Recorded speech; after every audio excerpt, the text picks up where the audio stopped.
Welcome back to What They Hide, Hidden Crimes in Plain Sight. Today we're doing the first part of another 3-part case, and you'll hear more about that shortly. But before we begin, you can find us on all the socials at What They Hide Pod. You can email us at whattheyhidepod@gmail.com. If you want to suggest a show, leave a shout out, you can reach out to us in any of those places. We'll now be doing the shout outs at the end of the show, so make sure you stick around. And don't forget to like, follow, share, all that jazz, so that we grow the show and get more people listening.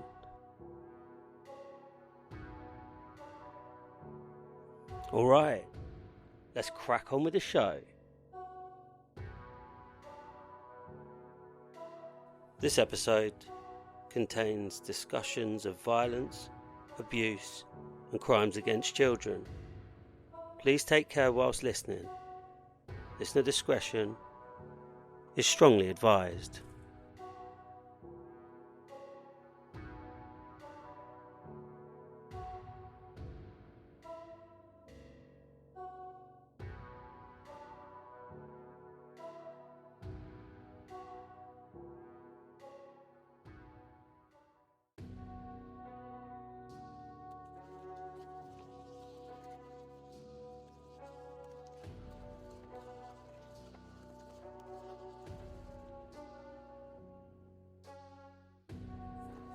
The road cuts through Saddleworth Moor like a scar.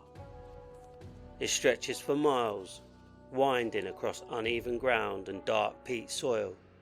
In places, it seems to vanish entirely, fading into the horizon as though it was never there at all. Even on clear days, there is a stillness here, a quiet that feels unnatural. There are no buildings, no shelter, no obvious signs of life, just open land and the sound of the wind moving across it. It is the kind of place people pass through, not somewhere they stop, not somewhere they stay. And yet, for decades this landscape has drawn attention for reasons that have nothing to do with its natural beauty. Because beneath this ground, secrets were buried. Secrets that would take years to uncover, and even longer to understand. Today, Saddleworth Moor is known as a place connected to one of the most disturbing series of crimes in British history. A place where multiple lives were taken, and where for some families, answers never fully came. But in the early 1960s, none of that was known. There were no headlines linking this landscape to violence, no reason for people to look at it differently. At that time, it was just another stretch of land, quiet, remote, unremarkable, because the story did not begin here, not yet. It began miles away, in the city, Manchester, 1963. A city shaped by industry, rows of terraced houses stretching along narrow streets, factories that defined daily life, communities built on familiarity. Neighbours spoke across doorways. Children played outside until the light began to fade. People moved through routines they had followed for years. It was not perfect, but it felt predictable, understandable, safe. At least, that's how it seemed. Because in 1963, something began to change. Not all at once, not in a way people could immediately recognise. It started quietly, with a single disappearance. A teenager who left home one evening and didn't come back. At first, there were explanations, assumptions. Maybe she'd gone somewhere else, maybe she would return. But as time passed, those explanations began to fall away, and what replaced them was uncertainty, then fear, and eventually the realization that something far more serious was happening. Because this was not an isolated incident.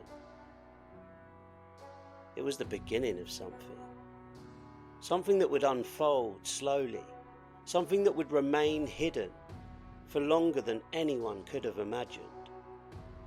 Because the people responsible did not stand out. They were not strangers passing through. They were not hiding in the shadows. They were part of the same communities, living ordinary lives, working ordinary jobs. And that is what made them so difficult to see.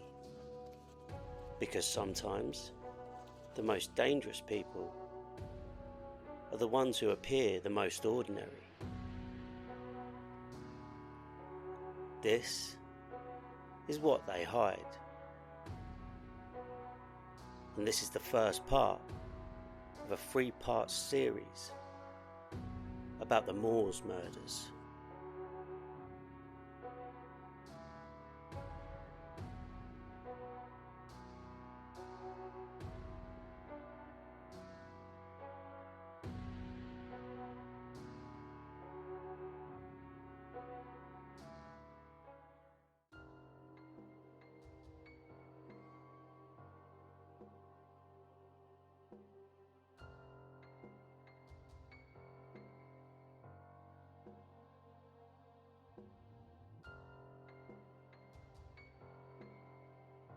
On the evening of July the 12th, 1963, 16-year-old Pauline Reed left her home in Gorton, Manchester.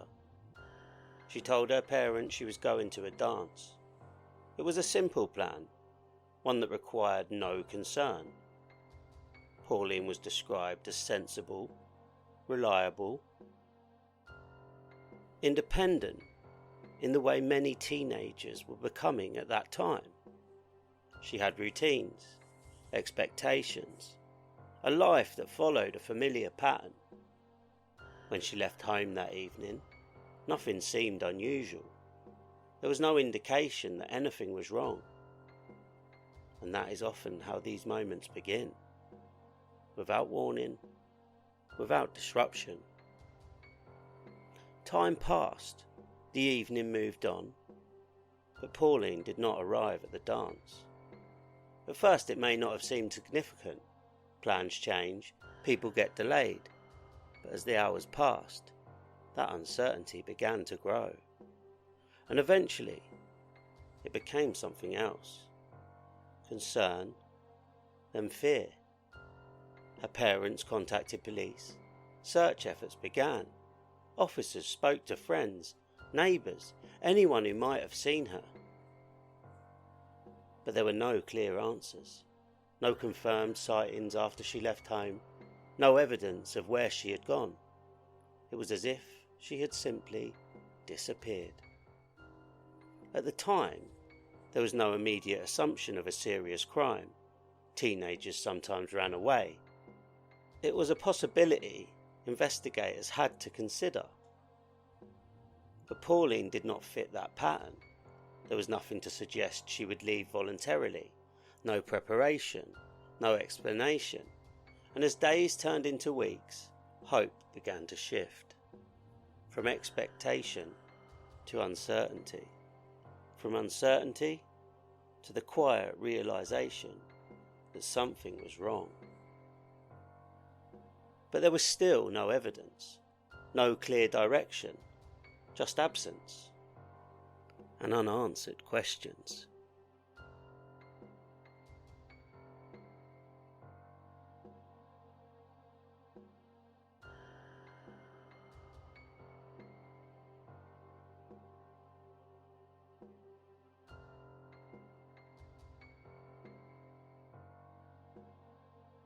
Just months later, on November the 23rd, 1963, another child disappeared. 12-year-old John Kilbride had gone to Ashton-under-Lyne Market. It was a typical Saturday. Busy streets, crowds moving between stalls, voices overlapping. It was the kind of environment where people blended into one another, where nothing stood out. Witnesses later recalled seeing John talking to a man and a woman. The interaction did not appear unusual. There was no sign of distress, no indication that anything was wrong, which meant no one intervened. The couple did not stand out.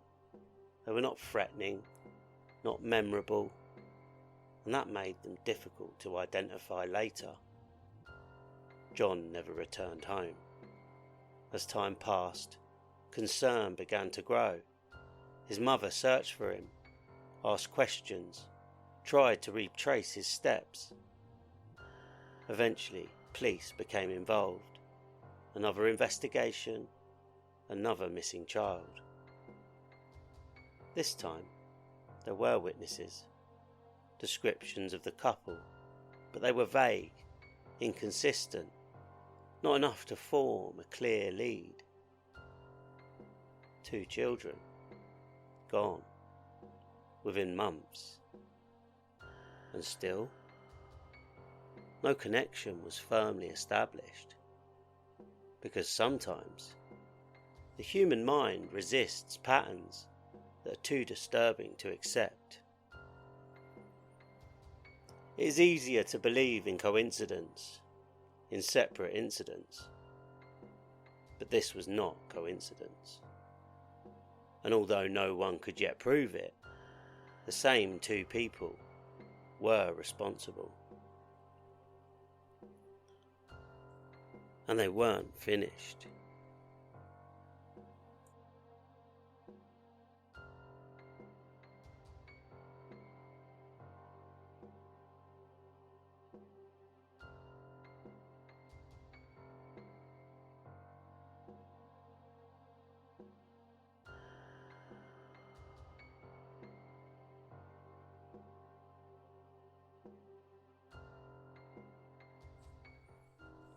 At the centre of this case were 2 people who did not immediately stand out. There was nothing outwardly unusual about them, no obvious warning signs, no clear indication of what they were capable of.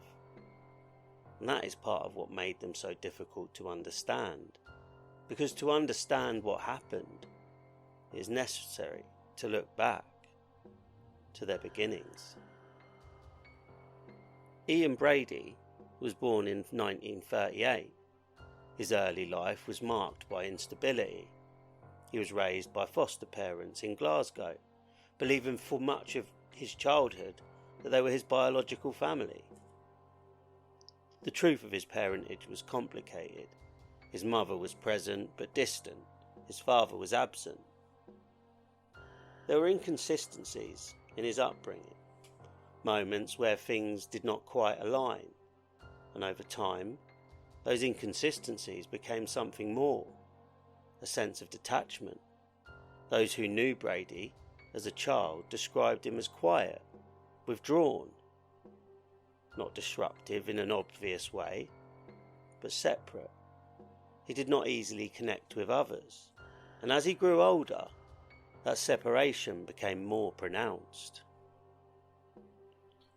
He spent increasing amounts of time alone, reading, observing.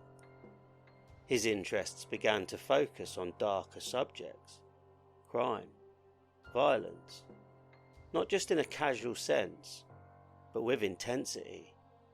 He was not simply reading stories, he was studying them, trying to understand them, and perhaps trying to internalise them. There are also early signs of behavioural issues, petty crime, acts of defiance, Nothing that would immediately predict what was to come, but enough to suggest a developing pattern. A disregard for boundaries, a willingness to test limits. As he moved into adolescence, that pattern continued. He was intelligent, articulate, but there was a growing sense that his thinking was different, more extreme, more focused on control. By the time he reached adulthood, those tendencies had not diminished. They had evolved. His reading became more specific, philosophical works, texts that explored power, dominance and morality, ideas that challenged conventional thinking, and gradually those ideas began to shape his worldview. Not as abstract concepts, but as something to be applied. Myra Hindley's early life followed a different path. She was born in 1942 in Manchester, raised in a working class environment. Her childhood was, in many ways, more typical, structured, grounded in routine, but there were still influences that shaped her development. Her relationship with her family, particularly her grandmother, played a significant role. There was discipline, expectation, a sense of right and wrong, and outwardly, Hindley appeared to follow those expectations. She attended school, formed friendships. Nothing about her early life suggested anything unusual, nothing that would set her apart. As she grew older, she became known as sociable, approachable, someone who could easily integrate into different environments. She worked, maintained relationships, built a life that appeared entirely ordinary. And it is this contrast that makes what followed so difficult to comprehend. Because unlike Brady, there were no early signs that pointed in the same direction, no clear indicators of the path she would eventually take. Which raises a question, not just about who she was, but about how she changed. The answer to that question begins when she met Ian Brady. They worked together, a routine environment, an ordinary setting. At first, their interaction may not have seemed significant, but over time, a connection developed. And that connection was not based solely on attraction. It was built on influence. Brady introduced Hindley to his interests, his reading, his ideas. At first these may have seemed intellectual, abstract, but gradually they became something else, more personal, more immersive. Hindley began to adopt his perspectives, to engage with his thinking, and over time, to accept it. This was not an immediate transformation. It was gradual, subtle, a shift that occurred over months, perhaps longer. But eventually, the change became clear, because what began as influence became alignment. Shared beliefs, shared interests, and ultimately, shared intent. Together, they created something that neither had been alone.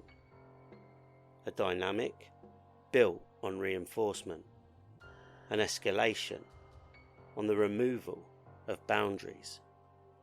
And once those boundaries were gone, there was nothing left to prevent them from acting on what they had been thinking. Which brings the story back to Manchester, to the disappearances. Because by the time Pauline Reade vanished, this process was already underway. And by the time others followed, it was fully established.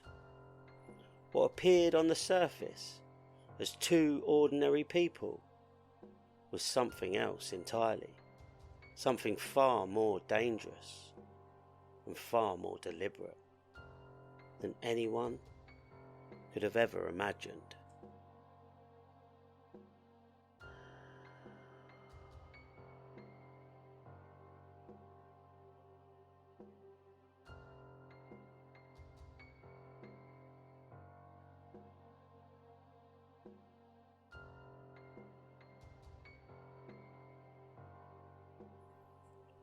By June of 1964, the pattern was already forming, but it still hadn't been fully recognised.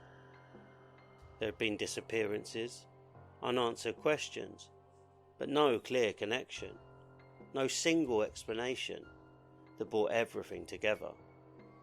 And so, life continued.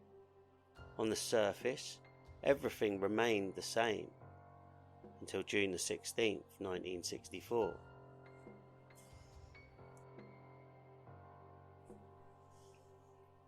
"12-year-old Keith Bennett had been sent to the shops by his grandmother.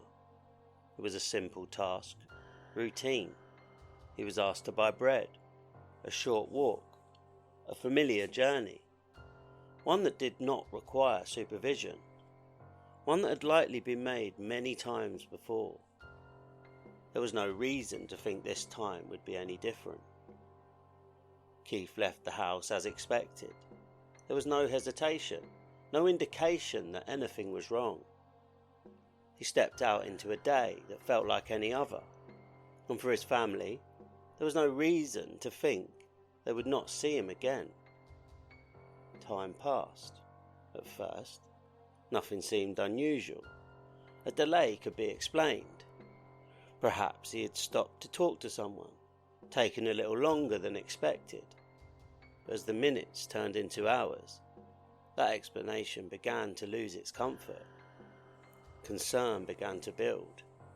His grandmother waited, then she began to search. Neighbours were asked, friends, anyone who might have seen him, but there were no answers. No one could say where he had gone. No one could confirm seeing him after he left. And with that, the uncertainty deepened. Police were contacted. Another missing child. Another investigation. Officers began inquiries. They retraced his route, knocked on doors, asked questions. Search efforts extended into surrounding areas. But once again, there was nothing. No clear lead, no piece of evidence that could direct them forward.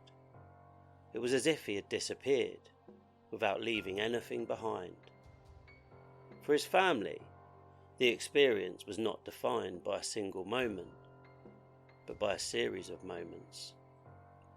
Waiting, listening, hoping, each passing hour carrying the possibility that he might return, that the door would open, that everything would return to normal. But as time continued, that possibility became harder to hold on to, because silence began to replace expectation. This was now the third disappearance.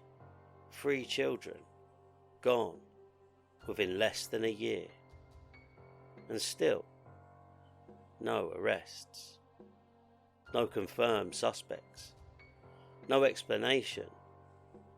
For investigators, the lack of evidence was a barrier. Without witnesses who could identify a suspect, without physical evidence to follow, progress was limited. But something else was becoming apparent, even if it had not yet been fully acknowledged. These were not isolated events. They shared similarities: age, location, circumstance. And although the connection was not yet fully understood, it was there. For the wider community, the effect was gradual, subtle but noticeable. Parents became more cautious, children were watched more closely, instructions became firmer: stay close, come home on time. do not speak to people you don't know, the kind of warnings that had always existed, but were now spoken with a different tone, because something had changed, even if no one could fully explain what it was.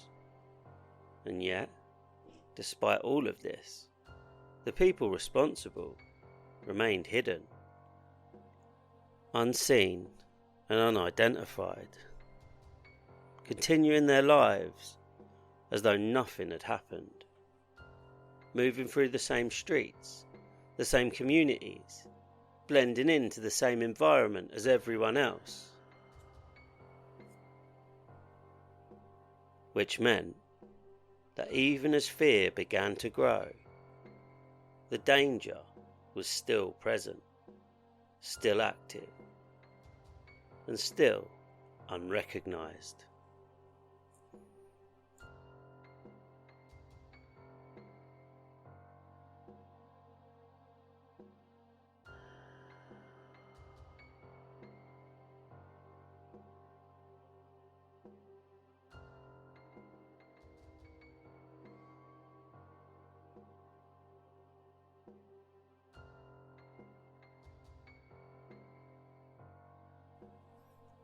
As 1964 continued, something began to shift across Manchester.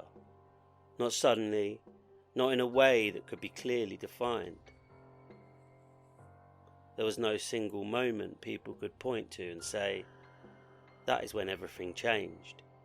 Instead, it happened gradually, almost imperceptibly. A slow adjustment, a subtle change in how people thought, how they behaved. At first, it may have been nothing more than a feeling, a sense that something was not quite right, something that couldn't easily be explained. But as more time passed, that feeling became harder to ignore. Parents began to notice it first, a growing awareness, a quiet concern that lingered beneath everyday routines. Children who had once moved freely through streets were now watched more closely. Journeys that had once been taken alone were now accompanied. Instructions became clearer, more direct. Stay close, come straight home, don't talk to people you don't know. The words themselves were not new, but the tone had changed. There was more urgency, more insistence, and perhaps something else, something unspoken, because beneath those instructions was fear. It showed itself in small ways.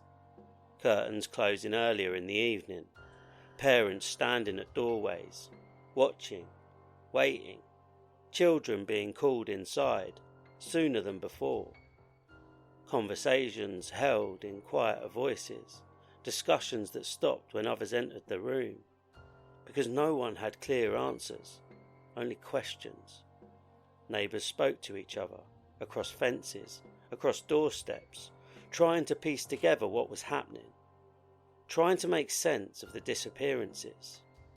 3 children, different times, different places, and yet something about it felt connected, even if that connection had not yet been confirmed. Rumours began to circulate, speculation, possibilities. People had tried to fill the gaps left by the absence of information, but without evidence, nothing could be certain. And without certainty, there was hesitation, because acknowledging what might be happening meant confronting something far more unsettling. That these were not isolated incidents, that someone was responsible, and that they were still there. For investigators, the situation was complex. Each case had its own details, its own timeline, but the similarities were difficult to ignore. Children, local areas, disappearances, without clear explanation. Still, without definitive evidence linking them, the cases remained separate, which meant Progress was limited for the community.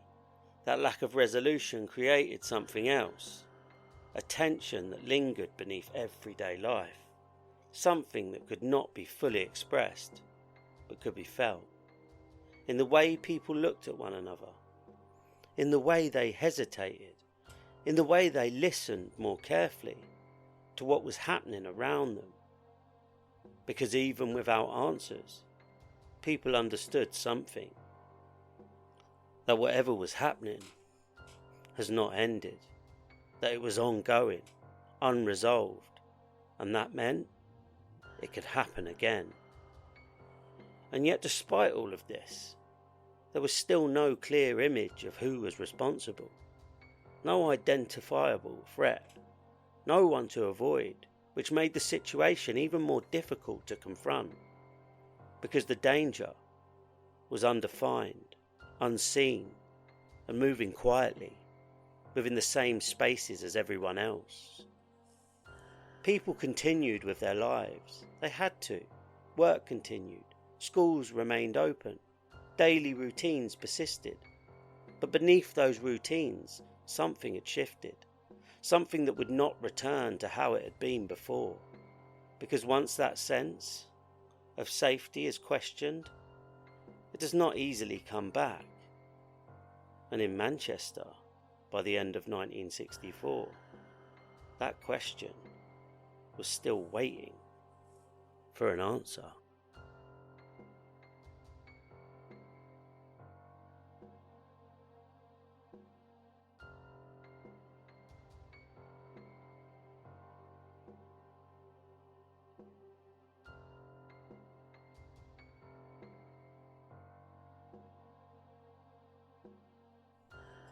Miles away from the city, Saddleworth Moor remained unchanged. Far from the streets of Manchester, far from the routines and noise of daily life, this landscape existed in a different rhythm. Slower, quieter, more isolated. The wind moved steadily across the open land, uninterrupted. There were no buildings to block it, no structures to soften its sound. It travelled across the grass and heather, carrying with it a constant, low presence. A sound that never fully disappeared. The ground beneath was uneven, layers of peat, soft in places, firm in others, dark soil that absorbed water easily, holding it. Rain fell frequently, soaking into the land, leaving the surface heavy, muted. Footsteps did not echo here. They were absorbed, quieted. To anyone passing through, it might have felt empty, a place without activity, without movement. But that absence was misleading, because the landscape was not inactive. It was still, and that stillness made it difficult to read. There were no clear landmarks, nothing that easily distinguished one part from another. The terrain repeated itself, rolling ground, open space, which made navigation difficult, and orientation uncertain. In certain conditions, visibility could shift quickly, mist could settle without warning, changing the landscape, altering distances, turning familiar paths into something unfamiliar. It was not a place people visited without reason, and not a place they stayed without purpose. Most passed through, moving along the road that cut across it, continuing on. But beneath that surface, the ground held more than it revealed.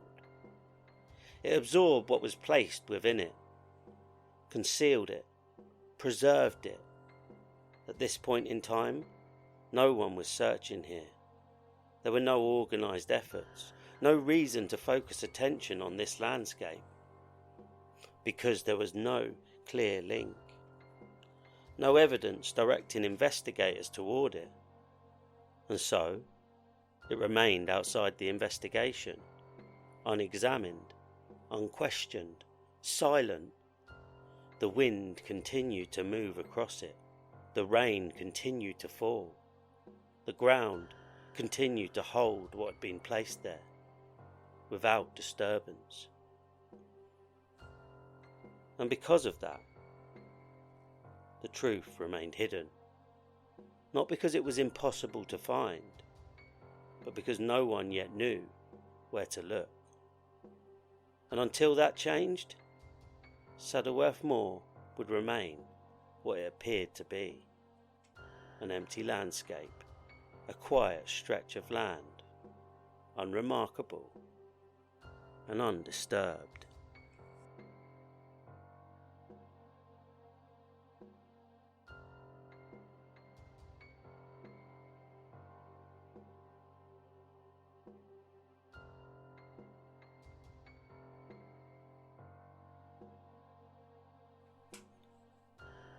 With each passing month, Brady and Hindley became more confident. At first, that confidence may not have been obvious. It did not show itself outwardly. Their lives on the surface continued as they always had. They went to work, spoke with colleagues, moved through familiar routines. Nothing about their behaviour drew attention. Nothing that suggested what had already taken place. But internally, something had changed. They had crossed a boundary, and once crossed, that boundary no longer held the same meaning. What had once existed as thought, as imagination, had become reality, and that shift altered everything. There had been risk, there had been uncertainty, but there had not been consequence. And that absence of consequence reinforced something: a belief that what they were doing could continue, that it could be repeated, refined. What followed was not impulsive, it was not chaotic. It became structured, deliberate, each action considered, each step evaluated. They began to understand what worked, how to approach, how to engage, how to avoid suspicion. These were not decisions made in isolation. They were shared, discussed, reinforced between them, because together they created something that neither had been alone. A dynamic, one that encouraged escalation, that removed hesitation, that normalized what they were doing. In that environment, boundaries did not remain fixed. They shifted, gradually, almost imperceptibly. What may once have seemed extreme began to feel acceptable. What may once have been questioned was no longer challenged, and with that, control became central, not just over actions, but over people, over situations, over outcomes. They sought predictability, consistency, a sense that everything could be managed, that nothing would be left to chance. And in doing so, they became more precise, more calculated, but perhaps the most significant factor was how they were perceived. Because nothing about them suggested danger. They appeared ordinary, unremarkable. They fit into their surroundings without resistance. They understood this, and they relied on it. Because the less they stood out, the less likely they were to be questioned, the less likely they were to be remembered. This invisibility became part of their process, part of what allowed them to continue, to move through the same communities, the same streets, without drawing attention. And as time passed, their confidence continued to grow, because each time nothing happened, each time they remained undiscovered, that belief was reinforced, strengthened. But confidence is not constant. It changes, it shifts, and sometimes it leads to something else. Because as their actions became more controlled, more deliberate, they also became more ambitious, more willing to take risks that would not have been considered before. And it is often in those moments, when confidence begins to exceed caution, that things start to change. Because no matter how carefully something is planned, no matter how controlled it appears, there is always the possibility that something will not go as expected. And when that happens, when even a small part of that control is lost, the consequences can be immediate. For Brady and Hindley, that moment was approaching, and when it came, it would bring someone else into their world, someone who would see what had been hidden, and once seen, it could not be undone.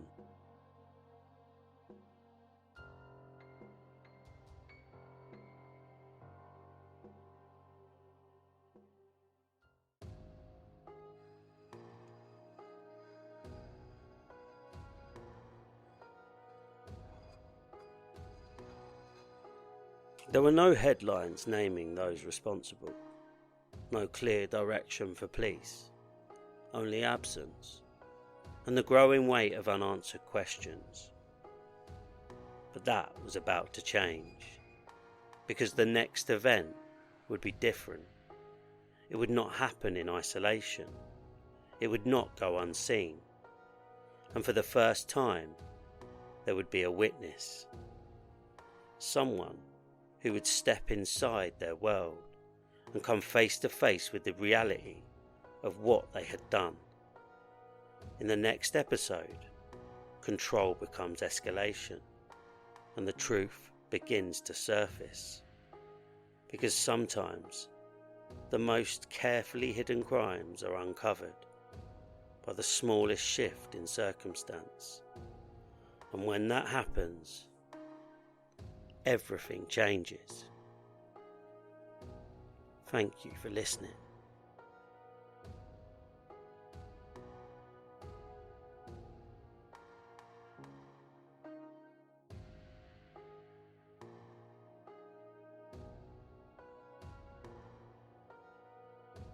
That brings us to the end of today's episode of What They Hide: Hidden Crimes in Plain Sight. Thank you for listening and for spending this time with me. I know this was a heavy one and I appreciate you being here.